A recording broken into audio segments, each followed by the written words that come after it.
You're listening to Season 7 of Bionic Planet, now brought to you by Verra, the world's most widely followed environmental standard, and by Responsible Alpha, a collaborative high-impact ESG consultancy helping investors, businesses, and communities transition to a low-carbon, sustainable, and equitable future by developing transparent, consistent, and replicable tools. Responsible Alpha, being the best at what really matters.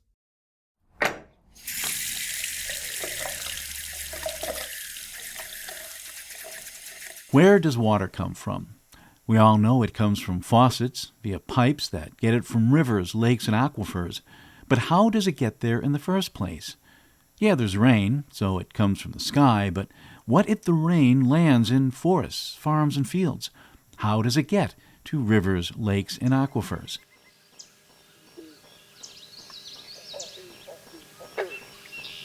In the United States, more than half of all drinking water comes via wetland ecosystems, swamps, bogs, and other soggy patches of land that mop up rainwater, store it, filter it, infuse it into aquifers, or release it slowly into rivers, streams, and lakes. That's one reason the federal government protects wetlands, or has until now.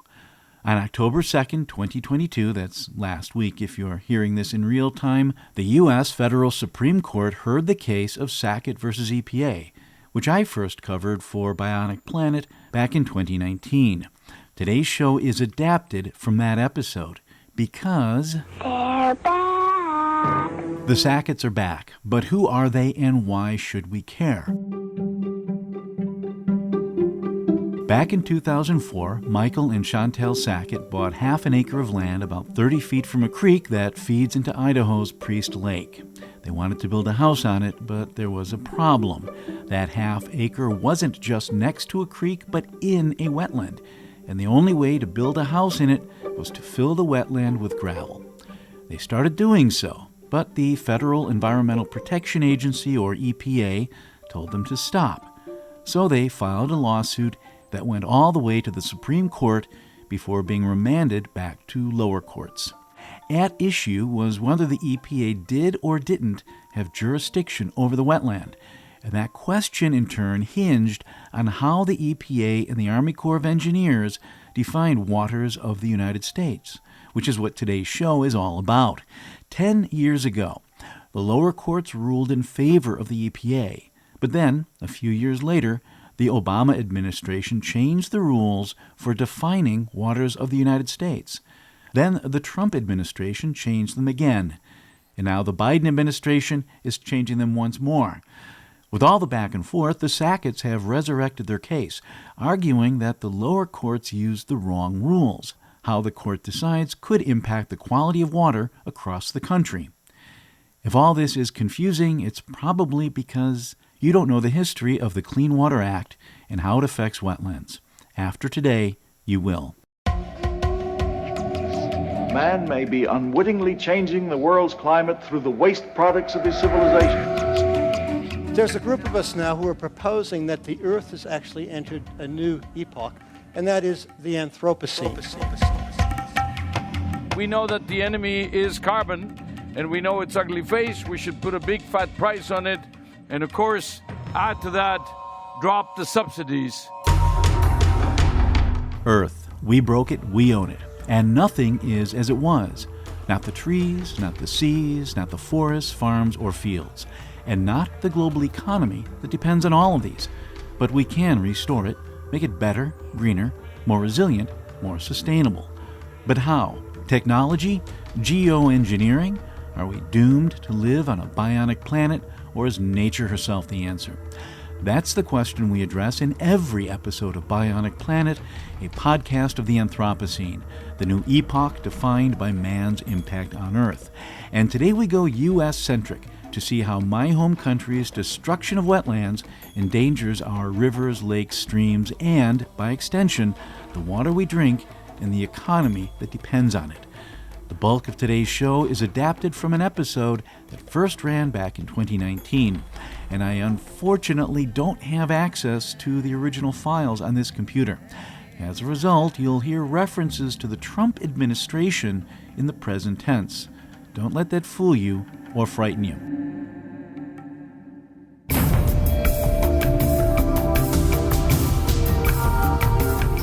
I started working on this episode after meeting this guy. My name's Dave Groves. I'm the Director of Business Development for the Earth Partners, formerly at White House CEQ in the Obama administration. CEQ? Yes, the Council on Environmental Quality. The Council on Environmental Quality was created by Congress in 1969 to make sure federal environmental and resource agencies, like the Environmental Protection Agency, are all on the same page. Now, I met Groves in Washington, D.C., at a meeting of the Ecological Restoration Business Association, or ERBA, E-R-B-A. This is an association of businesses that make their money restoring degraded forests, rivers, habitat, and, of course, wetlands across the United States. Ecological restoration is a $25 billion per year industry that employs over 220,000 people in the United States alone. It's bigger than logging, bigger than coal, and even bigger than iron and steel. But most Americans don't even know it exists, let alone why. Here's the reason. It exists because federal laws require real estate developers to fix what they break, so to speak. Under the Clean Water Act, for example, if you pollute or disrupt a river or any of the waters of the United States, you have to restore an area of equal or greater environmental value. That's an oversimplification. I'll flesh it out a bit later, but a fundamental question is, what are the protected waters of the United States? Until now, they've included wetlands and creeks that impact the quality of rivers, streams, and lakes. But the Trump administration wants to resurrect an obscure 2006 definition that was put forth by the late Supreme Court Justice Antonin Scalia. Justice Antonin Scalia said that the Clean Water Act jurisdiction was very limited to lakes, oceans, rivers, and streams. Scientists, policymakers, businesses, pretty much everyone ignored Scalia's definition, as we'll see today. Anthony Kennedy's opinion brought in this term of significant nexus. Mm-hmm. And the subsequent court decisions followed Justice Kennedy's interpretation of the significant nexus, and that became more the law of the land. And Justice Scalia's opinion was more or less disregarded. Okay. And what does he mean by significant nexus? Well, it was a lawyer describing natural resources. So, who knows?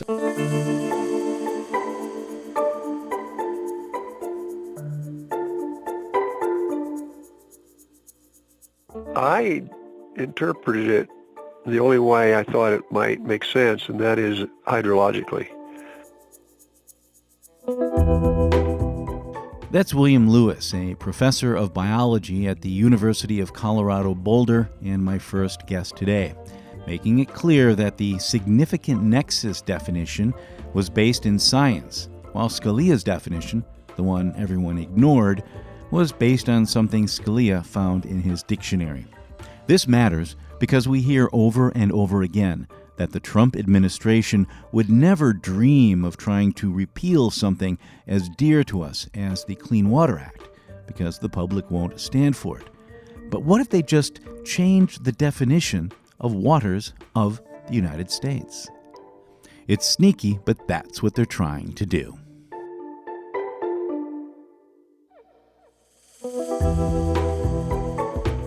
My first guest is William Lewis, who you heard a few moments ago. He's a professor of biology at the University of Colorado Boulder and interim director of the Renewable and Sustainable Energy Institute. I've learned pretty much everything I know about wetlands from his 2001 book, Wetlands Explained, which I encourage you to pick up if today's show intrigues you. Skimming it again to prepare for this interview, I was reminded what a good read it is. He brings you into the science, the ecology, the politics, and the economics of wetlands, and he does so in a fun way. If you decide to pick up a copy through Amazon.com, can I encourage you to access Amazon through my own website, bionic-planet.com? If you do that, I'll get a few pennies too. And if you really like what you hear, you can support me by becoming a patron at bionic-planet.com. Dr. Lewis, it's great having you here. I'm a big fan of your book, and I really like the way you open with this history of our understanding of wetlands and the way you show how protection evolved along with that understanding. You start out in 1850 with the Swampland Act, which encouraged farmers to drain wetlands at first and grow crops on them. But then by the 1970s, we've got the Clean Water Act, which protects wetlands and encourages us to expand them and restore them. Can you talk a little bit about how this perception began to change? The first significant change was the awareness of duck hunters. They noticed that even despite the control of the federal government over harvesting of ducks, that the numbers of ducks were declining drastically, even within the lifetime of an individual hunter. And they guessed, based on their knowledge of the landscape where the ducks were coming from, that the habitat of ducks was being destroyed to such an extent that it was reflected in what they were seeing on the flyways. This led to the Duck Stamp Act, which required all hunters of migratory waterfowl to buy a duck stamp, and for the money from that to go toward conservation of waterfowl habitat. And that basically is one basis for the part of the Clean Water Act that protects wetlands and organisms and life forms that live in wetlands. And also the Endangered Species Act, for example, which came to be into being near the same time. We could argue that Ducks Unlimited was the first real effective conservation group. I think you had something about how the invention of the double-barrel shotgun led to a surge in duck hunting, which led to a surge in awareness of the impact of. I just found that really fascinating.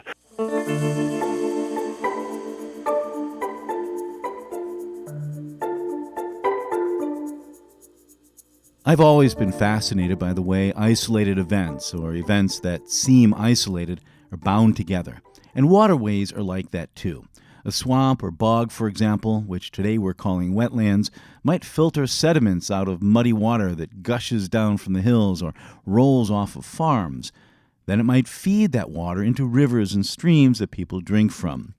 Wetlands, it turns out, are a critical but often invisible part of a country's water system. If you drain or fill a swamp, you could have unintended consequences far downstream, and regulation hinges on whether you do or don't. You describe the movement of water through soils underground. It's invisible to the eye, but it's moving through this land, and when you disrupt that, it speeds the flow of water. It's almost like the whole landscape could be looked at as an invisible river in some places. In some places, but in other places not. You could have a place where the water that falls on a watershed, let's say a farm, is in equilibrium with a local aquifer. There's stored water down below, and the water feeds into that aquifer and other processes take it out, but the exchange with a nearby river might be very low. So then you're getting into a marginal case. For example, the Corps of Engineers doesn't try to regulate farm ponds or tiny headwaters and so on. You might be wondering how the Army Corps of Engineers popped up in a piece about environmental regulation. After all, most Americans know the Army Corps as the agency that builds massive dams and dikes. But it's also responsible for implementing a critical part of the Clean Water Act, which came into force in the early 1970s, but began taking shape as far back as World War II, when wartime industrialization decimated the country's rivers and streams. In 1948, Congress passed something called the Water Pollution Control Act, which encouraged but didn't require individual states to clean up their waters. Unfortunately, rivers and streams have a tendency to disrespect state lines, and upstream states had a tendency to dump stuff into waters that went downstream to people far, far away. Water quality continued to degrade, and by the 1960s, people were sick of it. The Cuyahoga River in Ohio is so loaded with the waste products of petroleum distillation that it is actually in danger of catching fire. In 1969, Ohio's Cuyahoga River literally erupted into flames. Randy Newman wrote a song about it, about the unnaturalness of it all.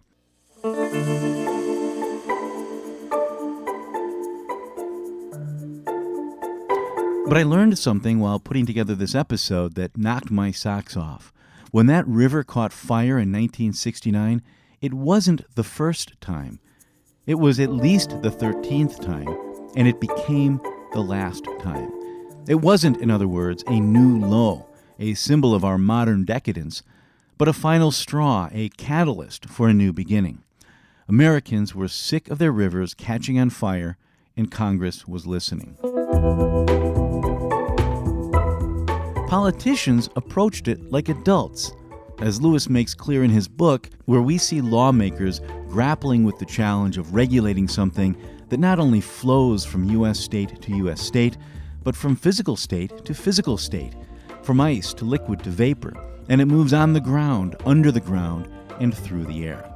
In those debates, when Senator Ed Muskie of Maine said that water, quote, moves in hydrologic cycles, there was no James Inhofe-type character popping up with a snowball or water bottle to prove it isn't so.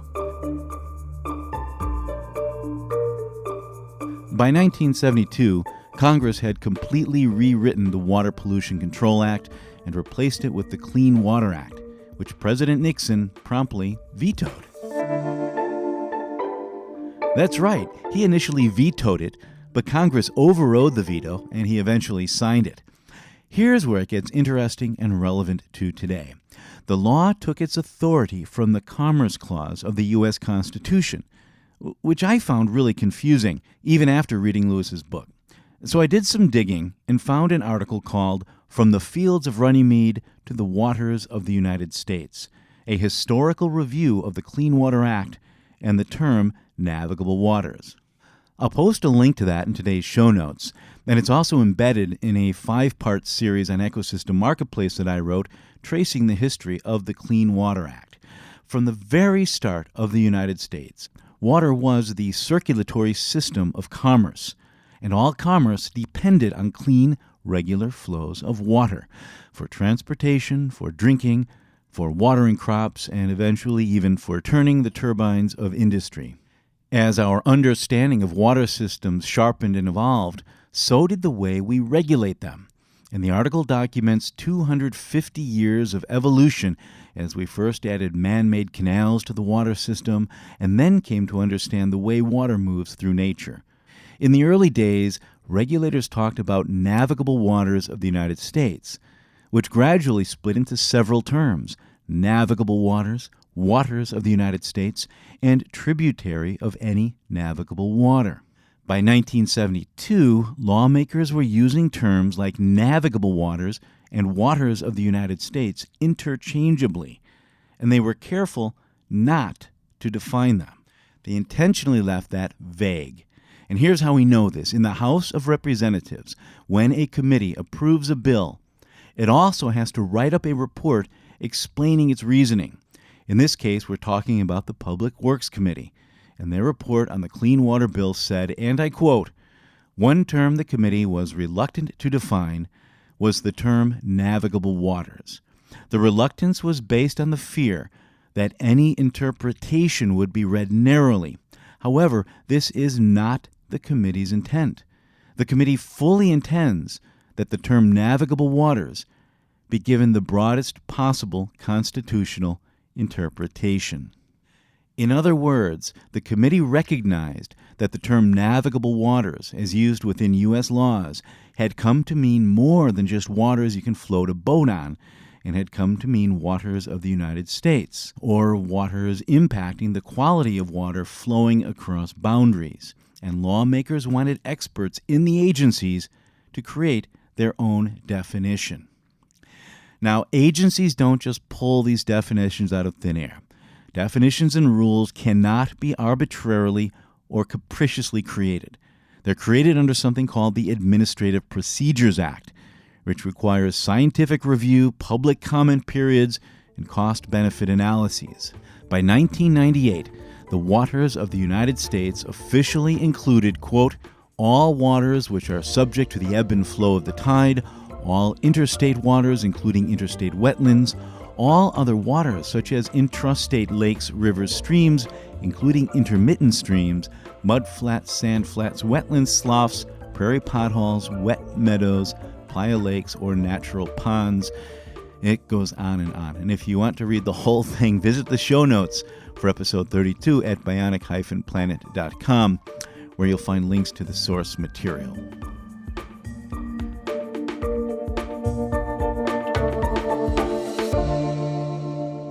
The 72 Act focused on what they called navigable waters, and that was then later expanded to be the waters of the U.S. And this whole concept of what is and is not a navigable water really evolved. Right. And can you talk about how that evolution took place? Yes. The idea of a navigable water originally, of course, came from the use of large rivers and lakes to support commercial traffic and to be a commercial asset or a government asset.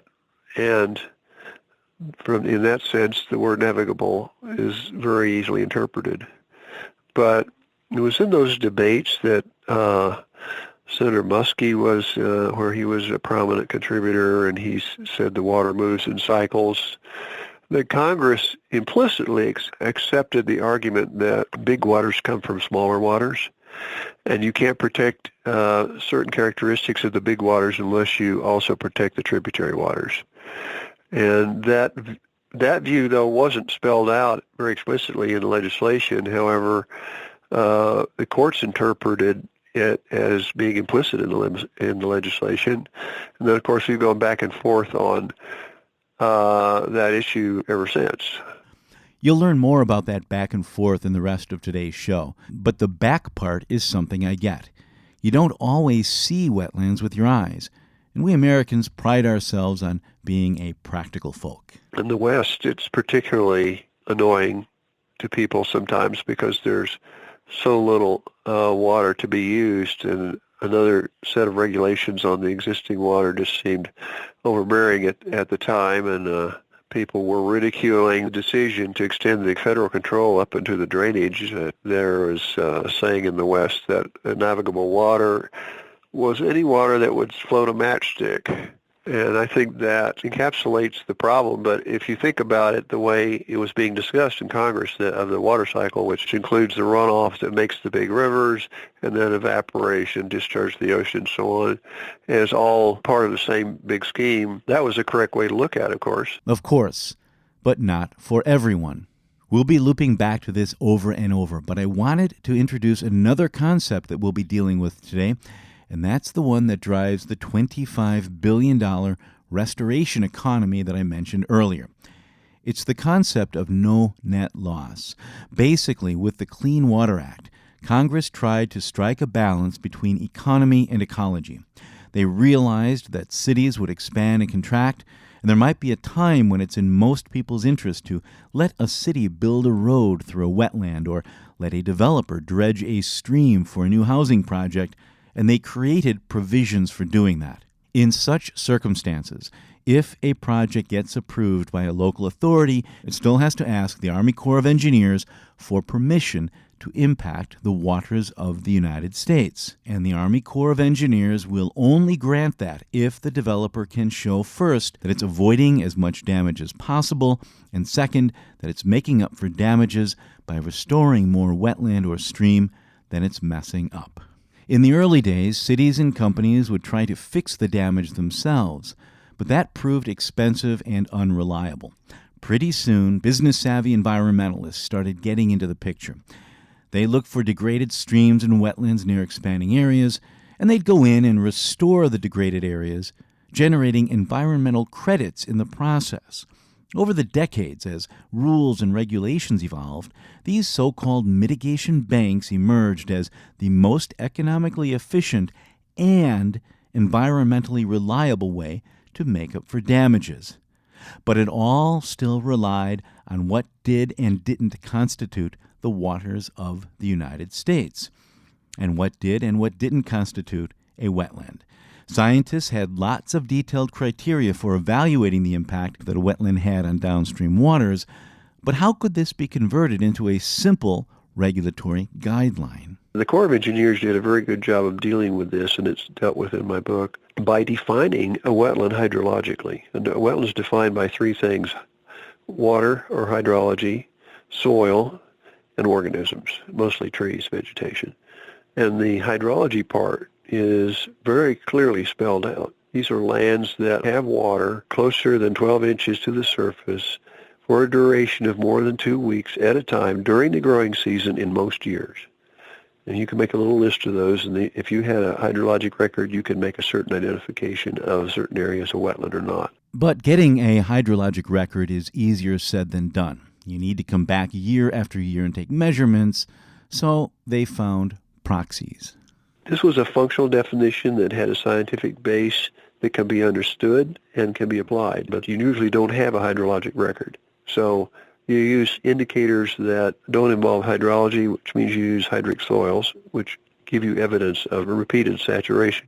Or you use vegetation, particularly long-lived vegetation like trees or long-lived shrubs. Well, there are lists, national lists of these things, and you identify the vegetation as either belonging to a wetland or not belonging to a wetland. It's all been worked out in great detail. But what if someone wants to disguise a wetland by, say, chopping away the telltale plants? That's actually a thing. People do it. The frustrating thing has always been people who own land that actually is a valid wetland that is from which the vegetation's been removed. So you can't see the vegetation that would be in a wetland. Now, if you try to deal with it, of course, you notice that it's waterlogged to an extent that it won't grow crops that are not tolerant of water in the soil, because in the growing season, if the water is closer to the surface than 12 inches for 2 weeks or more, it will kill the most species of plants that are of agricultural use. That's one reason why they chose that definition. You can actually define it through agricultural use. So farmers don't generally dredge wetlands anymore because the soil just isn't productive. But what about someone who wants to build, say, a shopping center or condominiums? The landowner who's not farming might be frustrated by saying, well, this is a piece of land where I want to develop, and I've been here 5 years. I haven't seen any water on the surface. It's all been prepared for development. It's been mowed and all that, and you're telling me I can't use part of it. They probably don't want to know why it is we do that. That led to a lot of friction between the Army Corps and landowners, as well as a lot of court cases. In 2001, a group of cities from my neck of the woods, Chicago, sued the Army Corps when it tried to regulate old quarries that had been filled in with water. The Supreme Court in that case ruled that those isolated pits were not part of the waters of the United States because they didn't share a significant nexus with rivers, streams, etc. Then came two real estate developers from Michigan, John Rapanos of Midland, Michigan, and June and Keith Carabell of Chesterfield. Their cases were fuzzier, and they also got all the way to the Supreme Court in 2006. They were disputing what was and was not a wetland. They were saying that this is not a wetland. Look, I'm standing on it. It's not wet. And then it went to court and all this kind of stuff. That's right. Yeah, it was sort of what might be considered an isolated wetland, or a wetland that was quite far geographically from a navigable water. This is Dave Groves again, the former Obama staffer. And so then he challenged the Army Corps of Engineers, saying that that was not jurisdictional under the Clean Water Act. And the Army Corps obviously said that it was, and so they went to court.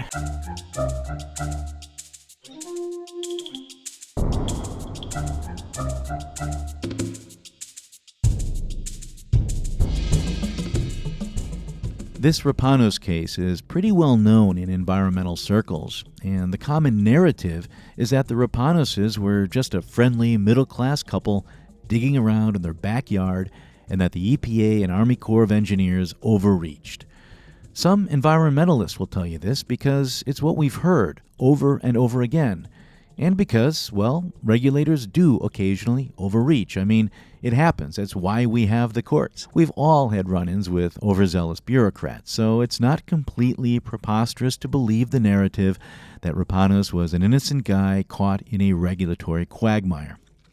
I believed it too, but then I started digging around for this episode, and I read the court documents, which are available online, and I listened to the audio of the Supreme Court proceedings, some of which I'll play for you in a moment, and I found that this narrative is simply wrong. Here are the facts. In 1998, John Rapanos optioned 175 acres of land to a developer who wanted to build a shopping mall. The Michigan Department of Natural Resources told Rapanos that part of his property seemed to be in a wetland system, and that his activities could impact surrounding properties and rivers. They explained to him that he'd need permission from the Army Corps of Engineers or a legally recognized local authority to develop those parts of his land, but Rapanos ignored them. He went ahead and spent $300,000 clearing the land anyway. He did hire a wetlands consultant, a hydrologist named Glenn Goff, to survey the area, and Goff found that around 50 of Rapanos' acres were clearly wetlands, and he testified in court that Rapanos vowed to, quote, destroy all those expletive-deleted wetlands. An inspector from the Michigan Department of Natural Resources, a guy named Charles Dodgers, went out to the property and documented what he called systematic wetlands destruction. The state issued several cease and desist orders, which Rapanos ignored. Only then did the state call in the federal EPA, which issued its own cease and desist order in 1991. Rather than comply with the law, Rapanos started clearing and filling two other wetlands that clearly drained into rivers and streams. He spent $158,000 destroying 17 acres of 64 acres of wetland on one 275-acre property, and he spent $463,000 to destroy 15 of 49 acres of wetland on a 200-acre site. No one disputes any of this, not even Rapanos himself or his lawyers. It's all documented, as is the fact that Rapanos was charged, tried, and convicted of violating the Clean Water Act, a criminal offense, not just some minor paperwork infraction, but a clear criminal act motivated by greed and a complete disregard for the impact on his neighbors as well as on rivers, streams, and habitat. The simple fact is that Rapanos spent almost $1 million destroying wetlands without even trying to follow the procedures for getting permitted, and his case got picked up pro bono by the Pacific Legal Foundation. So, what is the Pacific Legal Foundation? It's an operation created by Richard Mellon Scaife and funded in part by the Koch brothers, and if you've read Dark Money or Democracy in Chains, you know who those guys are. If you haven't read them, I can recommend them both, and if you want the audiobook, you can get it for free and help me at the same time by ordering through audibletrial.com/Bionic Planet. That's audibletrial.com/Bionic Planet. If you do that, you get a free 1-month membership to Audible, then you pay after that if you want to keep it going, and I get a few pennies too. The site again is audibletrial.com/Bionic Planet. Getting back to the Pacific Legal Foundation, they described Rapanos as, quote, a 70-year-old Michigan grandfather who for nearly 2 decades has fought overzealous government prosecutors seeking prison time and more than $10 million in fees and fines because he failed to get a federal permit before moving soil on his own property. That's accurate as far as it goes, but the Sixth Circuit Court of Appeals mentioned some other things about this 70-year-old grandfather, and these are facts, not opinions, regarding Rapanos' behavior after Dr. Goff delivered his hydrologic survey, which included both a report and a map. Here it goes. Mr. Rapanos ordered Dr. Goff to destroy both the report and map, as well as all references to Mr. Rapanos in Dr. Goff's files, the judgment says. However, Dr. Goff was unwilling to do so. Mr. Rapanos stated that he would, quote, destroy Dr. Goff if he did not comply, claiming that he would do away with the report and bulldoze the site himself, regardless of Dr. Goff's findings. This is what got Rapanos into trouble, not an overzealous bureaucrat or an overzealous federal bureaucracy, and the Rapanos case goes to the heart of the unending debate over where individual rights end and the common good begins. Legendary Supreme Court Justice Oliver Wendell Holmes Jr. is reported to have said that, quote, the right to swing my fist ends where the other man's nose begins. And while it's not clear he actually said it, the sentiment is hard to argue with. Keep that in mind as we shift to the U.S. Supreme Court now for the remaining 15 minutes or so of today's show. As I mentioned, Rapanos kept losing in lower courts for obvious reasons, but he had deep-pocketed backers who were willing to use Rapanos to set a precedent that would stifle environmental regulations. So his case eventually got lumped in with a suit filed by another Michigan development group headed by June and Keith Karabell. And both cases went all the way to the Supreme Court, which is where we're going now. As we get into this, try to remember the history of wetlands regulation that we covered in our discussion with Dr. Lewis, how the laws and regulations expanded as our scientific understanding improved. The first voice you'll hear is Reed Hopper. He's the Pacific Legal Foundation lawyer, talking about why he thinks the Army Corps is trying to protect too many waterways.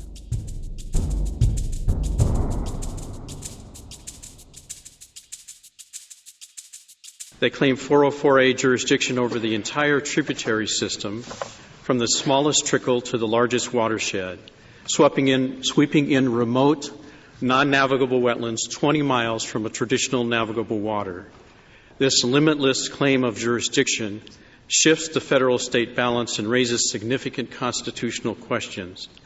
We believe this boundless interpretation is inconsistent with this Court's reading of the Act and Solid Waste Agency. The Solid Waste Agency he's referring to is the Solid Waste Agency of Northern Cook County, or SWANC, for the initials SWANCC. SWANC versus Army Corps is the 2001 case that I mentioned earlier, when the Supreme Court ruled that the Army Corps should not regulate isolated pits and abandoned quarries because they don't share a significant nexus with navigable waters. After Hopper finishes his opening statement, the late Justice Antonin Scalia speaks. Now, Scalia, as many of you probably know, was unabashedly opposed to environmental regulations that impacted property rights, and he seems to move Hopper's argument further along, as they both seem horrified by the idea of the Army Corps protecting so much water, or as they would phrase it, impacting so much private property. Goes somewhat beyond the smallest trickle, doesn't it? Doesn't it also include ditches that currently don't have any trickle if they obtain a trickle during the rainstorm? Yes, Your Honor. They actually argue that it makes no difference whether what the substantiality is or the directness of the connection is. It's irrelevant to the jurisdictional determination. And as I said, the agencies assert jurisdiction over even the entire watershed. For example, the Mississippi watershed, the largest in the nation, covers 1 million square miles, and reaches from the Rockies to the Appalachians, and drains 41% of the 48 lower states. But Ruth Bader Ginsburg then asks the critical question. If Hopper says the current regulations go too far, she asks, where would you put the line? I put the line where Congress put the line, Your Honor. Congress declared in 404A that it would prohibit the discharge of fill and dredge material into the navigable waters. So these agencies can permit or prohibit any discharge no matter where it occurs, so long as it reaches a navigable water. He flounders around a bit before Samuel Alito comes in. But they're doing it for a functional reason. The functional reason is that if you put the poison in the adjacent wetland, it's going to get into the navigable water. Exactly the same argument can be made as you go further and further up the tributaries. And it seems to me that once you concede, as I think you have to, that there can be a regulation that goes beyond literally navigable water at the point at which the pollutant is added, then you have to follow the same logic right up through the watershed to any point at which a pollutant, once added, will eventually get into the navigable water. The reason that logic does not apply, Your Honor, is because the regulation of tributaries raises significant constitutional questions that are not implicated by the regulation of a wetland. Then you have to accept the fact that Congress cannot effectively regulate the condition of the navigable water itself. Because if all let's assume there's a class of evil polluters out there who just want to wreck the navigable waters of the United States, all they have to do is get far enough upstream and they can dump anything they want to. It will eventually get into the navigable water, and Congress can't do anything about it, on your theory. That's incorrect, Your Honor. We acknowledge that under the Act, the government can regulate any discharge that actually reaches the navigable water. So you're going to you then want to draw a distinction between the dredge and fill addition and, let's say, a conventional synthetic poison. No, in either case, if the discharge of dredged material actually enters into a navigable water, regardless of where it's discharged, it would be covered. Same for a conventional. In every case, then, I mean, Congress would have to analyze. A scientist would have to analyze the molecules and trace them up, and so long as they could trace it to a specific discharge, they could get at it, but otherwise they couldn't. I mean, that you know what I'm getting at. That obviously would totally thwart the regulation. I don't believe it would, Your Honor. Certainly Congress did not think so. In section. Couldn't you simply assume that anything that is discharged into a tributary ultimately goes where the tributary goes? That's Antonin Scalia again. And at this point, even he seems to be finding Hopper's argument kind of weak. Wouldn't it be enough to prove the discharge? Well, it certainly wasn't true in this case, Your Honor. So you don't think it would be enough for the government to prove the discharge into a tributary in order to prove that the Act has been violated? No, Your Honor, I do not. You really think it has to trace the molecules? Absolutely. That's what the terms of the Act require. How do you define a tributary? That new voice, the question you just heard, is Chief Justice John Roberts. Well, we're suggesting that this Court need not define tributary because under the Act, all tributaries are excluded. Hopper's absolutist arguments seem to be getting little traction and even encountering skepticism with Scalia. But then a different lawyer, Timothy Skopker, comes in to argue on behalf of the Carabels, whose case is a little bit different. Unlike Rapanos, the Carabels actually followed the law.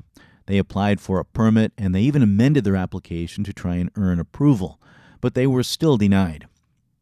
Stupka argues that the Carabels' property is not part of the navigable waters of the United States because a man-made berm separates the area they want to develop from the drainage ditch that feeds into the rivers. Justice John Paul Stevens, however, points out that the act of turning the spongy, absorbent wetland into a tar and concrete commercial development could change the whole scenario. It's a bit like the debate over Schrodinger's cat for you physics buffs out there, or Catch-22. But isn't it sort of foolish to say that we're concerned about pollution, but only if you catch it in advance? That doesn't make sense. Because if the problem would arise when you did what you're seeking a permit to do, why shouldn't you be denied the permit? The application for the permit does not automatically equate to a request to discharge. The fill of a wetland does not automatically discharge into the ditch. No, but my hypothesis is that we know it would happen, or they would find it would happen after the project is completed. And it seems to me that that's what you should focus on rather than what happens before. A few minutes later, after some back and forth, Souter reiterates Stevens's question. If it will result in discharge after the project, is it a water of the United States now? Under the Court's definition in Swank and Riverside, the answer, again, is no. Then Congress has passed a statute that says we'll lock the barn after the horse is stolen. I mean, maybe that's what it did, but that would be a very odd thing for it to do, wouldn't it? It did not do so, Your Honor, because specifically under Section 1251B, it reserved to the states the primary responsibility of regulating pollution within its waters, the primary responsibility. So, in other words, it's a state issue until the berm is broken, at which point it becomes a federal issue. But here's the thing. More than half of U.S. states have laws prohibiting their regulators from imposing protection that's greater than federal protections. Now, with the Carabels, local authorities had denied the permit, but a local judge ordered it issued before the feds got involved, arguing that breaking the berm would impact the waters of the United States. Justice Scalia then summarizes the finding thus. The only reason it's water of the United States is that there are some puddles on this land, right? And if there were no puddles, it wouldn't be a water of the United States. It would just be land of the United States. That's correct, because there's some puddles on the land. U.S. Solicitor General Paul Clement then makes the government's case. The Corps' regulations, which for 30 years have ignored the premise, the presence of a berm, are rational because in the vast majority of cases, that berm is not going to prevent a hydrological connection, so to speak. And so a test that focuses first and foremost on physical proximity is a very rational jurisdictional test. Reiterating again that what they're really trying to determine here is who has jurisdiction and how to come up with a rule that answers the question in the future. They go around and around over what constitutes a significant nexus and what constitutes an insignificant nexus. And then Chief Justice Roberts says to Clement, you would say a wetland with a hydrological connection to a tributary of navigable waters through one drop a year is a significant nexus to the waters of the United States? The way I would resolve that is I would resolve it with reference to footnote 9 in this Court's opinion in Riverside Bayview. And I would say, all right, one drop, fair enough. It's in the regulatory jurisdiction because it's adjacent, and that's what the Corps looks to, and I think that's a rational judgment. But if there's one drop, grant the permit. Grant the permit. Again, federally protected doesn't mean all activities are prohibited. It just means some activities need to be permitted. They then spend some more time talking about berms. Really worth listening to, in my opinion, but for our purposes, it just serves again to remind us how complicated this is. Finally, Clement closes by reminding us why the federal protection was created in the first place. The last point I would make is that there are going to be real-world consequences to contracting the jurisdiction of the Corps and the EPA to pre-1972 or really pre-1899 levels, especially for the downstream states. I think it's a bit much to ask a legislator in Wisconsin or in Minnesota to stop local development in order to protect the water quality and flood control propensities of the Mississippi River in Mississippi. That's why it was manifest in 1972 that there was a need for a federal solution to this problem. That federal solution includes as two of its most important components. First, getting at water pollution at its source, at the point source, and secondly, covering the tributary system, without which the navigable waters will continue to be polluted. In the end, 4 of the justices sided with the EPA and Army Corps, but 5 voted to send the cases back down to the lower court, albeit with new and contradictory guidance. Rapanos ended up paying a $1 million fine to the Environmental Protection Agency, but the question of what were and were not waters of the United States went unanswered because no majority of justices got behind any of the opinions. The 2 opinions supporting the decision to send the cases back to lower courts are considered the plurality and concurrence opinions, while the opinions supporting the EPA and Army Corps are the dissenting opinions. For his plurality opinion, Antonin Scalia ridiculed the way the definition of the word navigable expanded over the years, and he compared the Army Corps to an enlightened despot while lamenting the high cost of permitting, which, by the way, Justice John Paul Stevens pointed out later, amounts to, quote, only a small fraction of 1% of the $760 billion spent each year on private and public construction and development activity. Scalia then abruptly shifted from science, precedent, and cost to grammar, pulling out that the term in question wasn't water of the United States, but instead the waters of the United States. The Act authorizes jurisdiction only over the waters of the United States. Used in the plural and with the definite article, this term refers only, in the words of the dictionary definition, to water, quote, as found in streams and bodies forming geographical features such as oceans, rivers, and lakes, close quote. A country's waters do not include dry channels, desert washes, or storm gutters. They include streams, rivers, lakes, oceans, in short, relatively permanent, continuously standing, or flowing bodies of water. In his concurrent opinion, Anthony Kennedy reiterated the earlier standards of waters needing to have a significant nexus to lakes, rivers, etc., and underlined the need for science-based guidance on what that means. The statute here is difficult. It uses the term navigable waters, but by that term it means something other than waters that can be navigated by boat. And the separate opinions today confront this difficulty in various ways. In my view, the correct approach has already been stated by the Court's opinion in our most recent case on the topic, the Swank case, to which Justice Scalia has just referred. There, the Court said the regulation can be sustained if there is a significant nexus with the waters that are navigable in the usual sense. In his written opinion, Kennedy wrote at length about the role that wetlands play in filtering water and regulating floods, and he pointed out that Scalia's requirement of permanence or semi-permanence, quote, makes little practical sense in a statute concerned with downstream water quality.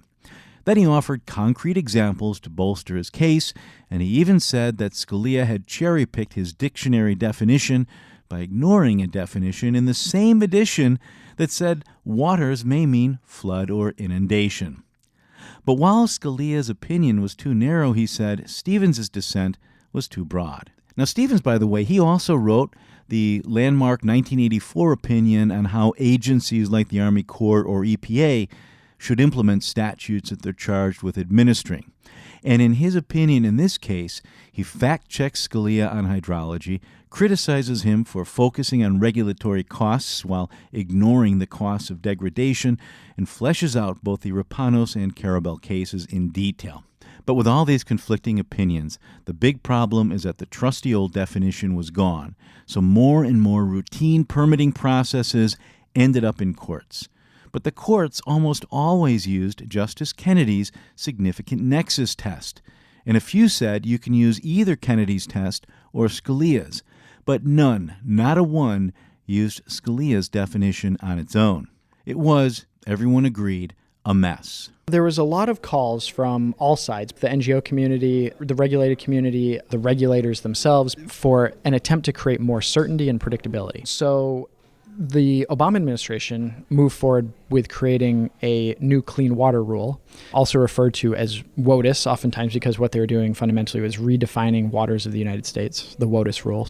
And it was issued in 2015, so it's now referred to as the 2015 Clean Water Rule. In 2011, after 3 years of constant complaints from environmentalists and industrialists alike, the Obama administration asked the EPA and Army Corps to begin the process of creating a science-based rule for determining what are and are not the waters of the United States. The agencies began first by asking hydrologists and wetland scientists from across the United States to gather all of the known science and the interconnectedness of American waterways into a massive scientific compendium.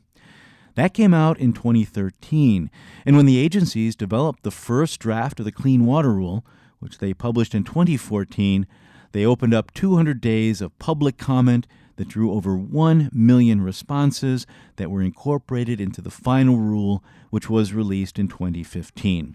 It described 6 different categories of waterway that were, quote, jurisdictional by rule, and 2 that needed case-by-case evaluation. Within hours of the new rules posting on the Federal Register, 13 states filed suit to prevent it being rolled out across the West, arguing essentially that the rule overstepped the agency's authorities and that the bright light boundaries were arbitrary and capricious. A federal judge in North Dakota saw enough merit in the argument to issue a preliminary injunction against a rule in those states effective August 27th, the day before the rule was scheduled to take effect. That prompted other suits, leading to a nationwide stay on October 2015.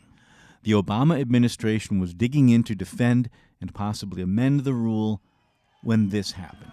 I've just received a call from Secretary Clinton. After becoming president, one of Donald Trump's first acts was to issue an executive order instructing the Environmental Protection Agency to scrap the new Clean Water Rule and, quote, consider interpreting the term navigable waters in a manner consistent with the opinion of Justice Antonin Scalia in Rapanos v. United States. That led to something called the Navigable Waters Protection Rule, or NWPR, which created 4 categories of waters covered under the Clean Water Act, including, quote, perennial and intermittent tributaries that contribute surface water flow to navigable waters, which aligns with the Scalia definition. Then came the Biden administration, which reverted back to something closer to the pre-2015 rule while initiating public consultations on something more permanent. That's where we stand now, and it's why the Sacketts are back. The wetland they want to build on is 30 feet from a creek that feeds into Idaho's pristine Priest Lake. They want the court to apply Scalia's rule instead of Kennedy's, and the Supreme Court heard their argument last week. A ruling isn't expected until early next year, but the Biden administration is still moving ahead with public consultations on a new rule of its own. Yeah, it's a complicated mess, but I hope I've helped you understand it just a bit. I'd like to thank my sponsors, Vera and Responsible Alpha, for making this show possible. And if you're a patron, don't worry, you won't be charged. However, if you're not a patron, but like the show and want more and better episodes, then please consider becoming a patron for as little as $1 per episode at patreon.com/Bionic Planet. That's Patreon, patreon.com/Bionic Planet. Bionic Planet, all one word, no dots or dashes. You can also help by giving me a 5-star review on whichever podcatcher you access me through. That's important because the more reviews I get, the more ears I get. And the more ears I get, the more minds I can reach. And we have to reach hundreds of millions of minds if we're to meet the climate challenge. We can do it if we all work together. That's all for today. Until next time, I'm Steve Zwick in Chicago. Thanks for listening.